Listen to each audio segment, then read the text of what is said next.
Now we are going to start with the valency. Now what is the valency? First of all, you should know what are the valence electrons, because before we take up, we should be familiar with valence electron and valence shell.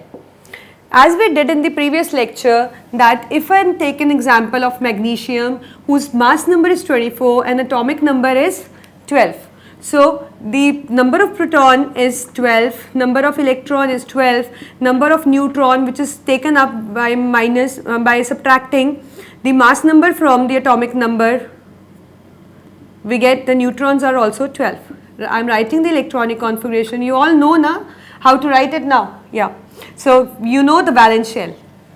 Till this you all know. Now what is the valence electron? The electron which is present in the last shell is called as valence electron. So its valence shell is M and its valence electron is 2. Right? Similarly, one more example for you to make it easy. So if I take an example of carbon, mass number 12, atomic number 6. By looking at proton 6, electron 6. So by looking at electron, I am writing the electronic configuration, shell. This is the valence shell and valence electron is 4. Now what is the main role of valence electron? As I told you, valency has the main role and it directly depends upon the valence electron. So now the valency is indicated by the valence electron. Now how it depends on the valence electron? See, either it is equal to number of valence electron or it is equal to 8 minus valence electron. Now from where does this 8 comes? You must be thinking that from where does this 8 come? Why not 9? Why not 10? Why only 8? So you should know that there is a rule, that is the octet rule. What is it? See, in nature every substance or every particle or whatever you say needs to attain stability, right? So in case of atom or an element I am talking about, or an atom you can talk, because element is definitely made up of atom only.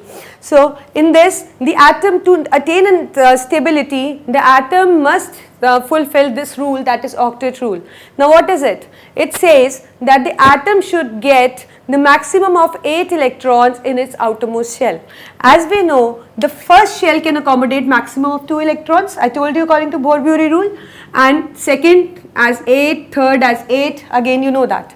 So these are the minimum electrons that an electron should accommodate. Maximum 2 can be there, second shell maximum 8, third also maximum 8. Actually from third onward it obeys some anomalous exceptional properties you will be doing in +1, because at this moment we are not familiar with the blocks, we are not familiar with the, you can say the way of writing the electronic configuration. So we will be doing it in the next year, in the next standard, but for now, for the sake of now, you just remember that when the 2 electrons are filled in the first shell, start filling the second shell. When it is filled with the 8 electrons, start filling the 8 electrons. Now what is the reason? We will be doing in the next standard, right? I will try to make it easy if you can get it. So according to octet rule, what does it state? It states that any element need to attain the noble gas configuration. Noble gas configuration means the stable configuration. Now what does this mean by stable configuration?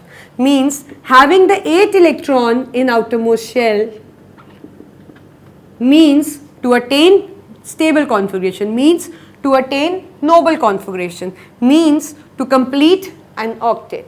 So any element need to have 8 electrons in its outermost shell. So this is how, when he wants to combine, for this, for the sake of the stability, it is combining with some other atoms, so that either it is fulfilling its octet by losing an electrons, either it is fulfilling its octet by gaining electrons, or it is doing it by sharing, but somehow it needs stability, and for this it is losing, gaining or sharing electrons in order to attain 8 electrons in its outermost shell. So from this octet rule, oct means 8, so from this octet rule this 8 is taken. So the next step is how we determine the valency of any element. So for example, I am taking an example of carbon again, C12, we have proton 6, electron 6, neutron 6, and this thing, mass number 12, electronic configuration 2, 4. So valence shell is L, valence electron is 4. So valency is equal to either this valence electron or 8 minus the valence electron. So because it is 4, it can either lose or gain electron. So for your simplicity, we will be doing it later. I am just taking some other example to make you more clear, then you yourself can answer it very easily. So let me take an example of lithium. I have told you atomic number 3 means electron 3. I am not writing proton and neutron, you all know how to write now. So electron 2, 1. So valence electron is 1. So 1 valence electron means either it lose 1 electron. So by losing 1 electron, it will acquire only 1 shell, and we know 1 shell is full when it contains 2 electrons. So either it can attain the stability by losing this 1, right? Or it can gain 7, either lose 1 or gain 7. By gaining 7, it will become 2, 8. So which is simpler? What do you think? Which is simpler? Gaining the 7 electrons or losing 1 electrons? Losing 1 electron. The smaller the number, the easier it is going to be. So that means it can lose 1 electron, and by losing 1 electron it will acquire only 1 shell, that is K shell, and K shell attains stability when it contains maximum of 2 electrons. We already did, right? So the valency of it is 1. How? That means it will lose 1 electron or it will gain 7. It will lose 1, na? So by losing, whenever any element lose electron, its valency comes out to be a positive 1. See, to make it more easy, I'll tell you, we'll take one more example. See, as it has this in 2 electron, we'll be taking some octet one example. So let it take sodium. We know atomic number 11, configuration 211, 281, valence electron 1. So that means to attain stability, either it gains 7 or it lose 7. As I've told you, smaller the number, easier is the task. So that means it is going to lose 1 electron, right? So after losing, this shell is lost. We are left with 2, 8. So is it stable? Tell me, is it stable? Yeah, because it contains 1 shell K, it has 2 electrons, L shell as L, second shell as L, it contains 8 electrons, and we know that 8 electrons are the maximum electron that L shell can have. So it is stable now. So now coming to the valency, how you will write the valency? Now you know the valence electron, you know that it is going to lose electron. So what comes out to be valency? See, earlier the number of proton was 11 and number of electron was again 11. Now to attain stability, it has lost 1 electron. Now proton as such 11 and electron has become 10 now. So we know that atom is electrically neutral, so earlier proton and electron number was same, but now after losing, the proton and electron number doesn't remain as such, doesn't remain same. Now electron is 1 unit less than the number of protons. So that means which charge is more in atom? Which charge is more, proton or electron? Because neutron has no contribution, because as we know it is neutral, it has no charge. So we have to consider only proton and electron, positive and negative charge. So out of it, which is bigger? Which is maximum? Proton. By how many units? 1 unit. So its valency is going to be plus 1. Plus indicate positive, the positive charge particle is more. By how many units? 1. So its valency is going to be 1. Similarly, if I take an example of nitrogen, atomic number 7, configuration 2, 5. Now, it can attain stability by losing 5 or gaining 3. So, it will gain 3 because I told you smaller the number, easier is the task. So, it will gain 3. So, earlier the proton was 7, electron was 7. Now, proton remain unaffected because protons are never lost or gained. It only happens at electronic level. Now electron, it has gained 3 electrons, so it becomes 10.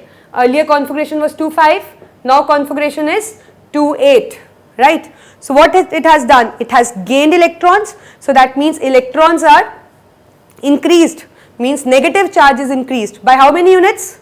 7 to 10, 3 units, so minus 3. Its valency is minus 3. And so you can do it, this I have explained you because so that you can know that how actually it happens, why +1 or -1. Or I can tell you one more hit and trial method which can be used by just looking at the valence electron. So by looking at the valence electron, you can easily say that its valency is +1, +2. You don't need to write the proton, electron, neutron configuration like that. You can just randomly write the valency like that. See the hit and trial method. If valence electron equals to 1, 2 or 3, then the valency is +1, +2 or +3 because it is definitely going to lose the electron. So just look at the valence electron. If valence electron is 1, +1, just randomly write +1. If 2, +2, 3, +3. Logic you know, we already did in the complete explanation by elaborating the topic. So just by looking at the valence electron, hit and trial method is this. And if you see that the valence electron is 4, 5, 6 or 7, then what you will do? Minus it with 8 because we know octet means 8. So just from the 4, just minus it from 4 and the answer is going to be negative because it will be gaining electrons. So -4, -3, -2 and -1. So simply looking at the valence electron by hit and trial method, you can write just the valency randomly. See, repeating again, 1, 2, 3, +1, +2, +3, 4, 5, 6, 7, just minus it from 8, -3, -2, -1. And see, the 4. Now 4 can be +4, can be -4. So just write +-4. In some compounds it is showing the plus valency and in some it is showing the minus. So for 4 write +-4, any of it can be. And if it is 8, then tell me, if it is 8 then that means octet is complete. It has already got the stability, the noble as configuration. It doesn't have to lose or gain electrons. So its valency is 0. And which elements whose octet are complete are already complete, you don't need to lose or gain electrons or shuffle any kind of electrons.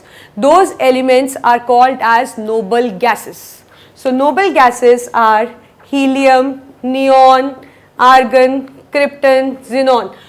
All of these gases has complete octet with 0 valency because their octet are complete. So we one more thing that I would like to tell you, that in case of for all the elements it is the octet rule which is to be followed. But for the hydrogen it is 1 electron. So what will happen? It will lose 1 electron. After losing it will not left with any of the electron, or it will gain 1 electron. By gaining, its first shell will become 2, that is it is going to be filled. So its valency can be minus plus both ways. When it is combining with metals, we take it as -1, but otherwise the maximum it is taken as 2, it gains 1 electron. So in case of hydrogen, instead of octet rule, this rule is called as duplet rule.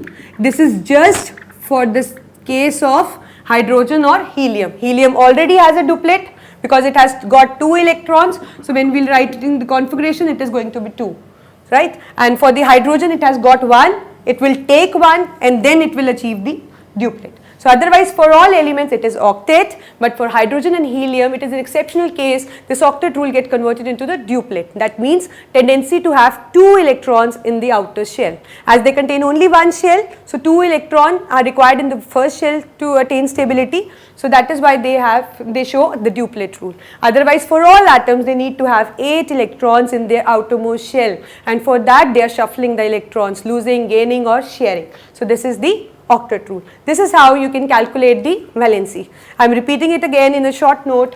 Valency depend upon valence electron. Valence electron is present in the valence shell. So if valence electron is 1, 2, 3, definitely they will lose the electron, and after losing the positive charge will be more, +1, +2, +3. And if it is 4, 5, 6, 4 can be plus minus, and 5 onward it is 8 minus these, and the valency comes out to be minus because negative charge is going to exceed, and for 8 noble gases 0. So whenever now anybody tell you to write the valency, so how you are going to do that? Just write the symbol of the element. Right, if you know the valency, then it's okay, just write directly 2 positive. If you don't know, concentrate on the atomic number, write the number of electron, configuration, look at the valence electron 2, just this should flash in your mind 2, that means it is going to be +2. So simply write +2 on its as a superscript. This is how the valency is written, and it plays an important role, because if you will not know the valency, you are not going to make the chemical formulas or the molecular formulas. You have to cram it. So the better way is to go into the deep, just know how they are coming, what are the valencies, so that you can easily make the chemical formula and do the chemical reaction on tips.